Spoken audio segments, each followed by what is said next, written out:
Good morning all of you. We are doing our 10th chapter, that is government budget and the economy, and our today's topic is structure of the government budget. We already done the meaning of government budget. Now in structure of government budget there are two parts of government budget. First is budgeted receipt and second is budgeted expenditure. Receipt means income, government की income के source का कौन कौन से हैं, कहाँ से पैसा आएगा. एक्सपेंडिचर मीन्स खर्चे, वो कहाँ कहाँ जो मनी आएगी उसको कहाँ कहाँ एक्सपेंड किया जाएगा. तो ये प्लानिंग इसमें आती है गवर्नमेंट बजट में. Now further we classify the receipt and payment in two part: receipts, revenue receipts and capital receipts, and expenditure, revenue expenditure and capital expenditure. Revenue, first of all we do the rule of all four. Revenue receipt, जो हमारे पास पैसा आया है वो revenue है या फिर capital. इसको हम कैसे आइडेंटिफाई करेंगे? इस रूल के बेस पर. अगर जो मनी हमने रिसीव की है, जो रिसीट है हमारी, वो नाइदर इंक्रीज इन लायबिलिटी, उसकी वजह से ना तो लायबिलिटी इंक्रीज हुई, second no decrease in asset, ना ही हमारी कोई एसेट कम हुई, ना हमने कोई एसेट बेची.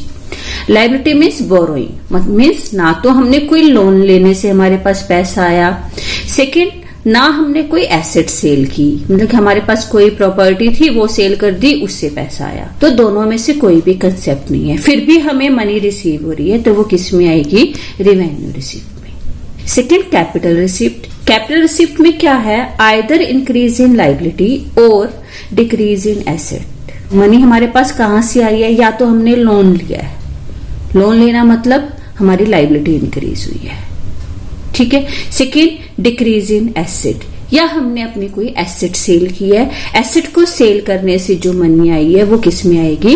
कैपिटल रिसीट में आएगी. कोई हमारे पास प्रॉपर्टी थी, कोई बिल्डिंग थी, शेयर्स थे, वो हमने सेल कर दिए, तो हमारी एसेट क्या हो गई? कम हो गई, और उसके बदले में हमारे पास मनी आ गई. तो that is include in capital receipt. ऐसे ही रूल हमारे किसके हैं? रेवेन्यू एक्सपेंडिचर के और कैपिटल एक्सपेंडिचर के. एक्सपेंडिचर मीन्स खर्च करना, means neither decrease in liability. Decrease in liability का मतलब क्या है? लोन ले रखा हो और वो वापस कर दिया. लेकिन यहां हम क्या कह रहे हैं? Neither decrease in liability means हमने कोई भी लोन रीपे नहीं किया, वापस नहीं किया. नॉट इंक्रीज इन एसेट्स, ना हमने कोई एसेट परचेज की है, मतलब एसेट परचेज करेंगे तो पैसा देना पड़ेगा, मनी जाएगी, तो वो हमारे एक्सपेंडिचर हो जाएंगे. रेवेन्यू एक्सपेंडिचर वो एक्सपेंडिचर है जिनकी वजह से ना तो हमने कोई, हमारी पहले लायबिलिटी थी, लायबिलिटी डिक्रीज हुई है, ना ही हमारी कोई एसेट परचेज किया हमने, तो वो एक्सपेंडिचर हमारा रेवेन्यू एक्सपेंडिचर में आएगा. Capital expenditure either decrease in liability और इंक्रीज इन एसेट, या तो हमने किसी लायबिलिटी, किसी लोन की रीपेमेंट की है, या फिर हमने कोई एसेट परचेज की है. दोनों में से अगर हमने कोई एक काम किया तो वो हमारे किस में आएंगे? कैपिटल एक्सपेंडिचर में आएंगे. फोर के एग्जाम्पल देखते हैं. फॉर एग्जाम्पल टैक्स है. अब गवर्नमेंट हमसे टैक्स लेती है, उस टैक्स के बदले में क्या गवर्नमेंट हमें कुछ देती है? क्या उस गवर्नमेंट को वो पैसा हमें वापस करना है? नहीं. तो ना तो लायबिलिटी इंक्रीज हुई, ना ही कोई एसेट सेल हुई. तो टैक्स गवर्नमेंट की किस रिसीट में आएगा? रेवेन्यू रिसीट में. जैसे फाइन्स है या रजिस्ट्रेशन फीस वगैरह हम गवर्नमेंट को देते हैं, गवर्नमेंट की इनकम है, उसके बदले में गवर्नमेंट की ना तो कोई एसेट कम हुई, मतलब उन्होंने कोई एसेट हमें दी हो, ना ही कोई लायबिलिटी इंक्रीज हुई कि इन फ्यूचर वो हमें पैसा वापस करना पड़ेगा उनको, तो वो भी किस में आएंगे? रेवेन्यू रिसीट में आएगी. अब गवर्नमेंट ने क्या किया? शेयर सेल कर दिए. अब उससे क्या हुआ? शेयर्स क्या होते हैं? गवर्नमेंट की प्रॉपर्टी, और गवर्नमेंट ने वो सेल कर दिए, इसका मतलब एसेट डिक्रीज हो गई. तो जो शेयर को सेल करने से या मशीन को सेल करने से जो मनी आएगी उसको हम क्या बोलेंगे? कैपिटल रिसीट बोलेंगे. रेवेन्यू एक्सपेंडिचर, जिसे सैलरी देनी है अपने वर्कर्स को, गवर्नमेंट क्या करती है? अपने वर्कर्स को सैलरी देती है. अब सैलरी जो है वो ना तो उनकी लायबिलिटी थी, डिक्रीज इन लायबिलिटी भी कम नहीं हुई क्योंकि वो हम रेगुलर देते रहते हैं. नॉट इंक्रीज इन एसेट, ना ही किसी एसेट में उनका डिक्रीज हुआ, तो सैलरी किस में आएगी? रेवेन्यू एक्सपेंडिचर में. कैपिटल एक्सपेंडिचर है कि गवर्नमेंट ने क्या कर रखा था, कोई एसेट परचेज कर ली या कोई लोन की रीपेमेंट की है। गवर्नमेंट ने मशीन परचेज कर ली या शेयर परचेज कर लिए तो एसेट इंक्रीज हो गई, या फिर गवर्नमेंट ने क्या किया, अपना जो पहले लोन ले रखा था वो लोन रीपे कर दिया, तो पैसा गया, मनी गई, एक्सपेंडिचर है, तो वो कौन सा एक्सपेंडिचर होगा, कैपिटल एक्सपेंडिचर होगा। Clear. Now first point revenue receipt. अब हम डिटेल में करेंगे कि रिवेन्यू रिसीट में क्या क्या आता है। इंपॉर्टेंट क्वेश्चन है, एग्जाम में इसी टाइप से आता है। आपको एग्जाम्पल दे देती है, जैसे टैक्स दे दिया, सैलरी हो गई, परचेज ऑफ मशीनरी, इन्वेस्टमेंट, इस टाइप से एग्जाम्पल देंगे और पूछा जाएगा कि ये कैपिटल रिसीप्ट है, ये कैपिटल नेचर की है या फिर रिवेन्यू नेचर की है, एक्सपेंडिचर है या रिसीट है। तो इंपॉर्टेंट क्वेश्चन है, केयरफुली देखोगे इसको। जो रिवेन्यू रिसीट्स है उसमें क्या क्या आता है, दो पार्ट होते हैं हमारे। First tax receipts, second non tax receipt. आज हम करेंगे tax receipts. Tax receipts, tax क्या है, what is tax? Tax is a compulsory payment to the government without expectation of direct benefits to the tax payer. हम tax देते हैं government को और कंपलसरी है, अगर आप टैक्स पेयर हो तो आपको टैक्स देना कंपलसरी है, लेकिन उसके बदले में हमें गवर्नमेंट से कोई भी डायरेक्ट बेनिफिट नहीं मिलता। और टैक्स पेयर में कौन कौन आते हैं, कोई भी हो सकता है। टैक्स कौन देता है, इंडिविजुअल भी देते हैं, हाउस होल्ड्स भी देते हैं, फर्म्स भी टैक्स पे करती हैं, तो टैक्स पेयर में ये सब इंक्लूड होता है। Now type of tax. Tax कौन कौन से होते हैं, वैसे भी हमने सुने हैं टैक्स के नाम, आपने सुने, गिफ्ट टैक्स है, property tax, income tax, GST, sale tax, ये सब क्या है, टैक्स के एग्जाम्पल्स है।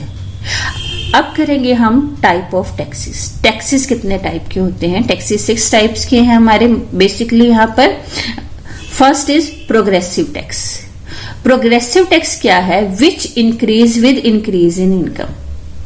जो टैक्स की रेट है, जैसे जैसे इनकम इंक्रीज होती रहती है वैसे टैक्स की रेट भी इंक्रीज हो जाती है। जैसे 5 to 10 लाख 5% है, अगर आपकी इनकम 10 लाख से ज्यादा है तो टैक्स की रेट भी इंक्रीज हो जाएगी, वो 5% से 10% हो जाएगी। अगर आप 10 लाख to 20 लाख तक 10% है, उसके बाद जिस पर्सन की इनकम 20 लाख से ज्यादा है और तो अब हमारी रेट क्या हो जाएगी, 30% है। तो 5, 10 और 30%, इस वजह से टैक्स की रेट जो है वो इंक्रीज होती रहती है। तो इस टाइप के टैक्स रेट का जो बर्डन है वो ज्यादा किस पर पड़ता है, मोर बर्डन ऑन रिच। जितनी ज्यादा इनकम होगी टैक्स की रेट भी उतनी ही ज्यादा होगी। सेकेंड है रिग्रेसिव टैक्स। कांस्टेंट और same rate of tax at every level of income. Income का कोई भी लेवल हो, आपको सेम रेट से टैक्स देना होता है। रिग्रेसिव टैक्स जो है उनका जो बर्डन है वो किस पर ज्यादा होता है, पुअर पर ज्यादा पड़ता है देन द रिच, क्योंकि सेम रेट होती है टैक्स की। सपोज करो अगर किसी की इनकम 1000 है, 1000 का 10% अगर वो टैक्स दे रहा है तो 100 रुपीज गए, उसके पास सिर्फ कितने बचे, 900 ही बचे। अगर किसी की इनकम 1 लाख है, 10%, उसको सिर्फ 10,000 ही टैक्स देना पड़ा, उसके पास 90 बच गए। तो ज्यादा बर्डन किस पर हुआ, पुअर पर हुआ rather than rich. Third direct tax, whose burden is to be borne by person on whom it is imposed। जिस पर वो टैक्स लगाया गया है उसको पे करने की रिस्पॉन्सिबिलिटी भी उसी की है। For example income tax.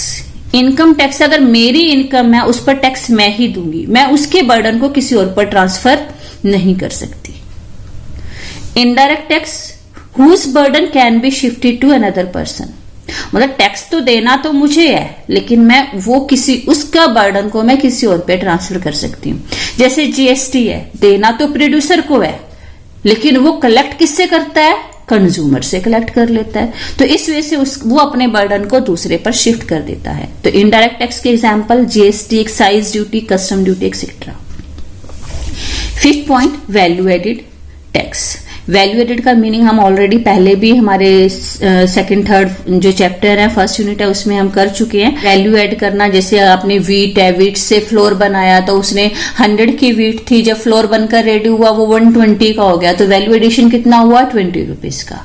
तो अब जो हर स्टेज पर टैक्स लगता है, पहले 100 पर, फिर 120 पर टैक्स नहीं लगेगा, सिर्फ 20 पर टैक्स लगेगा।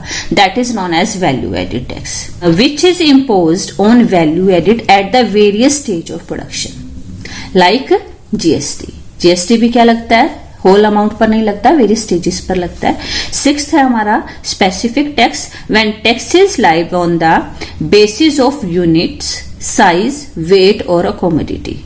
मीन्स वेट या साइज के बेस पर, जितना ज्यादा साइज होगा, जितना ज्यादा वेट होगा, उतना ही टैक्स की जो रेट है वो इंक्रीज होती जाएगी। अगर कम साइज है तो टैक्स नहीं भी लिया जाएगा, टैक्स फ्री भी होते हैं। तो जैसे जैसे number of unit size increase होता है, टैक्स भी ज्यादा होता है।